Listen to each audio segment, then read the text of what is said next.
अगर आप SSC GD का एग्जाम देने जा रहे हैं और उसमें सफल होना चाहते हैं तो यह वीडियो आपके लिए है।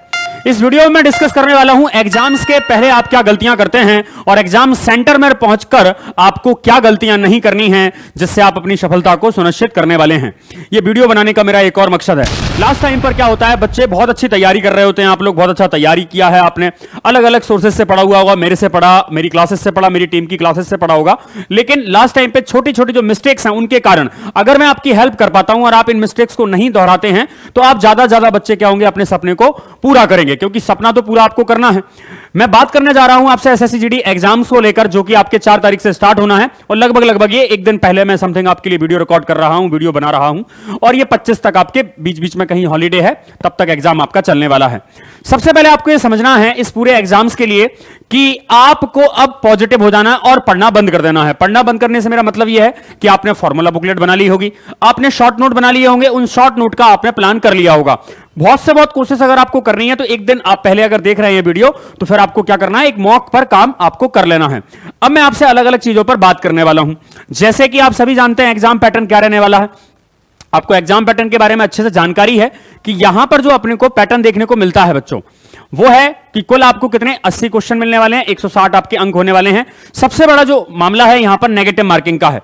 आपको नेगेटिव मार्किंग से बहुत अच्छे से बचना है। इस वीडियो के बाद में आप ध्यान लगाइएगा इस बात को, मैं क्यों आपको ये छोटी छोटी बातें बताना चाह रहा हूं, वरना आपका साल बर्बाद हो जाएगा और मैं नहीं चाहता कि किसी भी स्टूडेंट का साल जो है वो खराब हो, क्योंकि मौका मिला है तो आप सारे के सारे सेलेक्ट हो जाइए। ठीक है, कोशिश देखो, जिन्होंने मेहनत की है वो तो सेलेक्ट होंगे ना बच्चों, है ना, ऐसा तो नहीं होगा कि नहीं होंगे, मेहनत करने वालों को तो पूरा मिलने वाला है। अब नेगेटिव मार्किंग 0.25 है और समय जो है आपका 60 मिनट का है। सबसे बड़ी जो बात है ना बच्चों, सबसे बड़ी जो बात है ना वो यहां पर है कि समय जो है हमें कितना दिया गया, यहां पर 60 मिनट का दिया गया है और आप सब जानते हैं इसी के अकॉर्डिंग आपने अपनी तैयारी की होगी। इससे पहले मैं मानकर चल रहा हूं आप में से जो भी वीडियो देख रहे हैं हर बच्चे ने, आप लोगों ने मॉक को प्रॉपर कंपाइल किया होगा और मॉक को आपने रियल एग्जाम जैसा लगाया होगा। ये नहीं कि बस भाई टाइम हमने ज्यादा ले लिया, रियल एग्जाम में आपको 60 मिनट का टाइम मिल रहा है ना, यही टाइम के अकॉर्डिंग आपको चलना है। फिर हम बात करें सब्जेक्टिव को लेकर, तो सब्जेक्टिव में यहां पर जो अपन ने चर्चा की थी उस पर हम लोग बात करते हैं, क्या क्या हमने डिस्कशन किया था। देखिए जरा, सबसे पहले हम बात कर लेते हैं, एक मिनट, जो अगली वाली हमने बात की थी वो था परीक्षा पैटर्न। परीक्षा पैटर्न में आप जानते हैं सभी के सभी ये पैटर्न है आपके परीक्षा का। अब आपको यहां पर मेरी बात को सुनना है। परीक्षा पैटर्न में आपको पहले ही डिसाइड करके जाना है। हमेशा मैं हर बच्चे को कहता हूं जो भी एग्जाम देने जाते हैं कि बच्चों पहले ही डिसाइड कर लीजिए आपको किस सेक्शन को कितना टाइम देना है। देखो, मैं अपने अकॉर्डिंग बता दूंगा आपको कि मैं मैथ्स का टीचर हूं तो मैं आपको मैथ्स के लिए बता दूंगा, लेकिन ये टाइम टेबल आपका ही होगा क्योंकि आपने तैयारी की है, आपने मॉक को लगाया कि आप किस सब्जेक्ट को लेकर कितना टाइम स्पेंड करते हैं। तो मैं जैसे जनरल एग्जाम्पल कहूं कि मैथ्स के लिए आपने 15 मिनट का टाइम लगाया, 15 मिनट के बाद जैसे ही 16वां मिनट होता है आपको मैथ्स को बंद कर देना है, क्योंकि आपने कितना टाइम डिसाइड किया था, 15 मिनट का। अब अगर आप 15 मिनट से ज्यादा टाइम देते हैं तो फिर क्या होगा, आपके बाकी के टॉपिक भी छूटना स्टार्ट हो जाएंगे। दूसरी चीज, जैसे कि मान लें बहुत सारे बच्चे मैथ्स और रीजनिंग में, मैथ्स और रीजनिंग की बात करूं तो बहुत सारे बच्चे, काफी सारे बच्चे, मेरे बच्चे भी, अलग बच्चे भी, डिफरेंट कैटेगरी में जो बच्चे हैं डिफरेंट सोर्सेज से पढ़ते हैं, सारे के सारे बच्चे मैथ्स रीजनिंग में बहुत सारे बच्चे 40 में से 40 नंबर भी लेकर आते हैं। इवन हिंदी भी जो है आपका स्कोरिंग सब्जेक्ट है, ये वाला सब्जेक्ट भी कैसा है आपका, स्कोरिंग सब्जेक्ट है। यहां पर भी पूरे में से पूरे नंबर लाए जा सकते हैं। तो आपको पहले इन 3 सेक्शन पर काम करना है, क्योंकि स्कोरिंग सब्जेक्ट आपके यही बन रहा है। आपका मोस्ट ऑफ बच्चे हिंदी ही सिलेक्ट करते हैं, अंग्रेजी वाले होंगे तो आप इंग्लिश के लिए भी जाएंगे। तो यहां पर आपको इन 3 सब्जेक्ट पर ज्यादा काम करना है। यहीं से आपको अपना जोन बना लेना है कि भाई मैथ्स का जो फील्ड है 15 मिनट, रीजनिंग के लिए मैं अपना टाइम डिसाइड कर लूंगा। आप डिसाइड करो और मुझे कमेंट में बताना आपका क्या टाइम रहता है ना, क्या टाइम आपने बनाया हुआ है। ऐसे ही आपने जीएस के लिए और लास्ट में आपका जो भी हिंदी का सेक्शन है वो भी आप डिसाइड कर सकते हैं। सफल कैसे करना है ये आपका डिसीजन है कि हिंदी सर मुझे अच्छी आती है, हिंदी को मैं पहले ही स्कोर कर लूंगा, क्योंकि पूरे में से पूरे नंबर आ जाएंगे आपके, पूरा का पूरा क्वेश्चन आप सॉल्व कर लोगे, 20 के 20 क्वेश्चन। तो टाइम का मैनेजमेंट बहुत ज्यादा इंपॉर्टेंट है, पहली चीज। दूसरी चीज जो इंपॉर्टेंट है वो है नेगेटिव मार्किंग। आपको तुक्का नहीं मारना है। देखो, तुक्का अगर मारोगे तो क्या करेगा, वो दूसरे नंबर को आपको लेकर डूब जाएगा, आपके जो सही वाले हैं उनको भी गलत कर देगा। और आपने जो एग्जाम घर पर लगाए होंगे मॉक टेस्ट, वहां पर आपको लगता होगा एक पेपर देते टाइम पर आप 10 बार घड़ी को देखते हो ना, लेकिन पेपर वाली घड़ी बहुत अलग होती है, आप जानते हैं। जैसे ही आप पेपर देने जाओगे और आप अंदर एंटर होगे और आपको कहा जाएगा कि भाई टाइम हो गया, चलो भाई बाहर चले जाओ, है ना, चलो भाई बाहर चले जाओ, ये आप जानते हो। लेकिन 1-2 पेज पढ़ने के लिए आप कितनी बार देखते हो घड़ी को, 10 बार 12 बार। वहां पर घड़ी देखने का भी टाइम नहीं मिलता है। इन सब चीजों का आपको, छोटी छोटी चीजों का ध्यान आपको रखना है। टाइम मैनेजमेंट हो गया, नेगेटिव मार्किंग का तुक्का नहीं मारना है। बहुत ज्यादा आप कंफर्म है, बहुत ज्यादा आपको लग रहा है कि भाई मैंने 4 ऑप्शन में से 2 ऑप्शन हटा लिए हैं, अब 2 ऑप्शन बचे हैं, भाई मेरा नंबर आ जाएगा, तो ही एक रेयर केस में आपको क्या करना है, जो तुक्का वाला काम कर देते हैं आप, वो अटेम्प्ट करना है। वरना मैं यही कहूंगा कि आप पहले सारे वो क्वेश्चन करो जो श्योरिटी वाले हैं, क्योंकि कहीं ना कहीं क्या होता है, बाद में पता चलता है कि सर मेरे तो स्कोर अच्छा आ रहा था, लास्ट टाइम पे बच्चे बोलते हैं कि सर वो 10 क्वेश्चन गलत लगाने के कारण मेरा जो है वो कट ऑफ में भी नहीं आ पाया। ऐसा नहीं होना चाहिए, क्योंकि आप अच्छे, अगर आपने तैयारी की है, आपने मेहनत की है और आप की हुई है मेहनत, है ना, उस पर अपन बात करेंगे। परीक्षा महत्वपूर्ण जो दिशा निर्देश है वो क्या क्या फॉलो करना है, एडमिट कार्ड आपको लेकर जाना है, सबने बढ़िया एडमिट कार्ड अपना निकाल लिया होगा। पहुंचने का समय जो है वो आपको एग्जाम सेंटर पर 1 घंटे पहले ही पहुंच जाना है, 1 आवर पहले। अब आपको एग्जाम सेंटर पर जाकर पढ़ना नहीं है ना, बहुत सारे बच्चे देखो पढ़ने बैठ जाते हैं, आपको वहां पर ऐसा दिखना है, सबको इस तरीके से नोटिस करना है कौन क्या कर रहा है, कौन क्या कर रहा है, बस पढ़ाई नहीं करनी है आपको वहां एग्जाम सेंटर पर जाकर। मैं तो ये कहूंगा कि आप 1 दिन पहले से पढ़ना बंद कर दीजिए, है ना, पॉजिटिव रहना स्टार्ट कर दीजिए।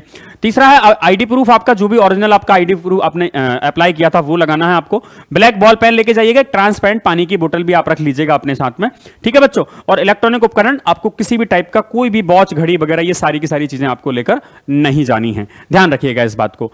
इसके बाद मैं बात करूं परीक्षा से पहले आपको क्या करना है। देखो रिवीजन आपने आप कर लिया होगा, मेरी जो वीडियो है एग्जाम्स के जस्ट आपको 1 दिन पहले मिल रही होगी, तो अब आपको रिवीजन ही करना है। मतलब 1 दिन अगर आपको मिल गया, आपने पहले वीडियो देख ली, तो आपको रिवीजन ही करना है। रिवीजन करने के लिए वही आपके शॉर्ट नोट होंगे। अब नया नहीं पढ़ना है, नया नहीं पढ़ने का मेरा मतलब क्या है, जैसे एग्जाम्स के बाद होते हैं एनालिसिस वगैरह, आप उसको देखकर कि भाई नंबर सिस्टम के 10 क्वेश्चन पूछ लिए गए, आप उन 10 क्वेश्चन के पीछे पड़ जाते हो। अरे ऐसा नहीं है। एसएससी जीडी का जो एग्जाम है वो इतने सारे दिन चलता है, शिफ्ट वाइज पेपर होता है, तो हम डिसाइड नहीं कर पाते कि इसी चैप्टर से अब क्वेश्चन आने वाले हैं। नहीं, आपने जो तैयारी की है, अब तो देखो भाई आपका भगवान ही आपका सहारा है ना, भगवान सहारा और आपकी मेहनत आपका साथ देने वाली है। क्योंकि आपने जो पढ़ा होगा, अब आपने कुछ छूट भी गया, आपका छूट जाने दीजिए, बस आपका सक्सेस कब बनेगा, जो आपने पढ़ा और वही कभी कहां पर आ गया, पेपर के अंदर आ गया और आपको पूरा पूरा बनने लग गया कि भाई मैंने तो बना दिया पेपर को, ठीक है। अच्छी आपको नींद लेनी है, अब अच्छी आपको क्या लेनी है, नींद लेनी है। नींद से नो कंप्रोमाइज, कोई भी कंप्रोमाइज नहीं करनी है, खूब खुलकर सोना है। मतलब वीडियो देखने के बाद में आपको अब ऐसा नहीं करना है कि भाई मैं नया टॉपिक पढ़ लूं, मैथ्स का एक चैप्टर तैयार कर लूं, क्षेत्रमिति मेरा तैयार नहीं है मैं तैयार कर लेता हूं, नहीं बच्चों, कोई नहीं करना है, हो गया। अब हमें पेपर में ही अपने आप को योद्धा बनकर दिखाना है। अगला है संतुलित आहार, एक प्रॉपर डाइट, खाना पीना ठीक से खाना। ये नहीं कि भाई ऑयली कुछ खा लिया अपन ने, बहुत ज्यादा खा लिया, बाद में अपन एग्जाम के टाइम परेशान हो रहे हैं, नहीं, बहुत ध्यान से करना। इतने दिन तक आप लोग नॉर्मल खाए हो, है ना, तो अब 1-2 दिन और जब तक आपका एग्जाम नहीं हो जाता है। मॉक टेस्ट पैटर्न को समझने के लिए, मॉक टेस्ट आपने लगा लिए होंगे, पैटर्न को आपको समझ में आ गया होगा, बिल्कुल जो रियल टाइम जैसा 60 मिनट का था, 60 मिनट में ही आपने एनालिसिस कर लिया होगा। वीडियो से अगर आपको पहले 10-12-24 घंटे का टाइम मिल रहा है देखने से पहले, तो एक मॉक टेस्ट जरूर लगाइएगा मेरी बातों पर, जो मैंने कहा है कि रियल टाइम जोन बनाकर, एनवायरनमेंट बनाकर।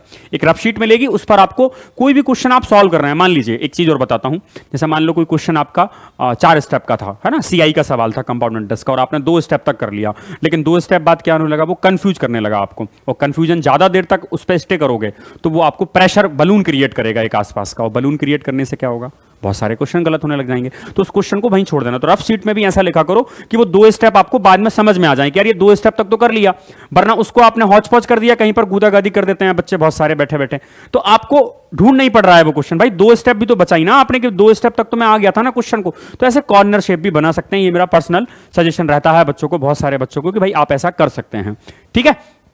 इसके बाद में परीक्षा के दिन आपको क्या करना है, परीक्षा के दिन की बात सुनो। अब एग्जाम आ गया, परीक्षा के दिन आपको आसान प्रश्न पहले हल करना है, इजी क्वेश्चन सारे ढूंढ लेना है, ठीक है। अब टाइम जोन वाला, एक तो पैरामीटर कौन सा है, टाइम जोन वाला। तो मैथ्स में भी ऐसे क्वेश्चन जहां लग रहे हैं कि भाई कैलकुलेटिव है, जैसे सीआई बहुत कैलकुलेटिव आ जाता है ना, सीआई आ जाता है। सिंप्लीफिकेशन का कोई सवाल लग रहा है कि भाई डेसिमल में आ गया, स्क्वायर में आ गया, बड़ा स्क्वायर आ गया 5 डिजिट का, तो फिर क्या यूनिट डिजिट अगर काम नहीं कर रही तो फिर क्या करोगे, उसको रख दो भाई साइड में, अभी रख दो, क्योंकि रीजनिंग में सरल क्वेश्चन बैठे हुए हैं, है ना, हिंदी बैठी हुई है अपनी, पूरा जीके जीएस बैठा हुआ है। समय, टाइम मैनेजमेंट, इस पर कोई कंप्रोमाइज नहीं होगा। 60 मिनट आपको पता नहीं चलेगा। मैं तो यही कहना चाहूंगा कि देखो एग्जाम तो 50 मिनट का ही है आपका, आखिरी के 10 मिनट तो आपको अपना ही समेटने में लग जाएगा। तो आखिरी के 10 मिनट को समेटने के लिए आपको पूरा टाइम टेबल 50 मिनट मान के चलना है कि मेरा एग्जाम जो है वो 50 मिनट का ही रहने वाला है बच्चों, ठीक है। नेगेटिव मार्किंग से बचना है, ये बहुत बड़ा ट्रैप है। यहां से आने के बाद अच्छी खासी तैयारी होने के बाद भी बच्चे उस साल उनकी खराब हो जाती है और वो बहुत ज्यादा परेशान होते हैं, क्योंकि आप डिमोटिवेट होते हो। मुझे बिल्कुल पसंद नहीं आता कि आप लोग डिमोटिवेट हों, है ना। आपने मेहनत की है, आप बिल्कुल अपने आप डिजर्व करते हैं नौकरी को, और आप जाइए। और मेरी ये छोटी सी वीडियो से, छोटी छोटी बातों से अगर आपको फायदा मिलता है तो ये तो मेरे लिए बहुत अच्छी बात है, ठीक। और कॉन्फिडेंट रहें, कहते हैं असली योद्धा वही होता है जो कभी कभी लास्ट टाइम पर हिट कर जाता है। मेरा यही कहना है भाई, अगर आपने सपना देख ही लिया था तो इस सपने को पूरा करने के लिए दिन भी तो आ गया। अब तो बस योद्धा बनने का टाइम है। अब ये नहीं कि कौन सा शस्त्र लेकर जा रहा हूं, कौन सा अस्त्र लेकर जा रहा हूं, सामने कौन आएगा उसके हिसाब से भी बता दूंगा कि भाई मैं तो टक्कर लेने आ गया हूं, है ना। इतना कॉन्फिडेंस होना चाहिए, कॉन्फिडेंट रहिए, कोई दिक्कत वाली बात नहीं है। परीक्षा के बाद क्या करना है इस पर चर्चा नहीं करेंगे, बाद में एग्जाम अच्छा जाएगा आपका। मुझे कमेंट में जरूर बताइएगा किस किस का एग्जाम इस वीडियो के बाद में अच्छा जाने वाला है, और इस वीडियो को लेकर आपने यही सोचा था जो मैंने आपसे डिस्कस किया, कमेंट में जरूर लिखिएगा। और कोई भी क्वेरी रहे तो आप मुझे बताइएगा। आंसर की चेक करने का प्रावधान रहता है, cut off result, physical test की तैयारी करना स्टार्ट कर देते हैं, सारी की सारी चीजें हैं। लेकिन बच्चों मैं लास्ट में यही कहूंगा आप लोगों को, मेरी तरफ से आपको बहुत बहुत शुभकामनाएं हैं, ठीक है। अब आपका समय आ गया है, आपका वो दिन आ गया जिस दिन के लिए आप इंतजार कर रहे थे। तो इस लास्ट टाइम पर यही बातें कहूंगा, आपने जिसको भी भगवान माना है, अपने माता पिता को या आप किसी भगवान को मानते हो, उनको बस प्रे कीजिए और कहिए कि मैं जा रहा हूं युद्ध लड़ने, है ना, और जीत कर आऊंगा। बस ये 2 बातें कहिए बच्चों, बहुत अच्छा होता है। सारी की सारी चीजें पॉजिटिव रहिए, खुश रहिए। और इस वीडियो से जो भी आपको कुछ मैं इंप्रूवमेंट कर पाया हूं तो जरूर कमेंट में बताइएगा कि सर बहुत ज्यादा फायदा हुआ था, और अपने दोस्तों को भी शेयर कीजिएगा इस वीडियो को, ठीक है, एग्जाम से पहले। और एग्जाम कैसा गया इसी वीडियो के कमेंट सेक्शन में मुझे बताइएगा, है ना। फिर अपन डिस्कस करेंगे कि भाई क्या क्या रहा, एनालिसिस वगैरह में नहीं उलझना है आपको, है ना। अब हाँ, और जो बच्चे जिनका एग्जाम थोड़ा सा डिले होगा, जैसे 4 मार्च, 10 मार्च, 12 मार्च को होगा, एनालिसिस में नहीं उलझना है आपको बहुत ज्यादा कि सर हम एनालिसिस देख रहे हैं 2-2 घंटे। उससे क्या होगा, आप अपनी स्टडी का डायरेक्शन चेंज कर लोगे। आपको लगा टाइम एंड बक के 15 सवाल आ रहे हैं, 10 सवाल, 5 सवाल आ गए, 4 सवाल आ गए, आप टाइम एंड बक के पीछे पड़ गए। अभी भाई ऐसा है, आपने जो पढ़ा है वो उस दिन पेपर में आ जाए और आप टॉपर बन जाओगे, आप हीरो बन जाओगे। कोई नहीं पूछेगा भाई कि तेरे को ये टॉपिक तैयार नहीं था। वो तो ऐसा होता है कि आपने जो पढ़ा है वो सारी चीजें आपको दिख गई अच्छे से, थोड़ा सा कॉन्फिडेंट रहे आप, नेगेटिव मार्किंग को आपने बचाया और सब्जेक्टिव आपने अच्छे से ध्यान रखा। टाइम मैनेजमेंट का ध्यान रखना, ठीक है। तो मेरी तरफ से सभी को ऑल द बेस्ट है, एसएलवी परिवार की तरफ से भी आप सभी को ऑल द बेस्ट है। अच्छा कीजिए बच्चों, शुभकामनाएं। और एक जीत के साथ बताइएगा जरूर कमेंट में कि सर जीत कर आ गया है आपका योद्धा, और अपने सबसे पहले अपने पेरेंट्स को, अपने भगवान को बताइएगा। जय हिंद बच्चों, थैंक यू।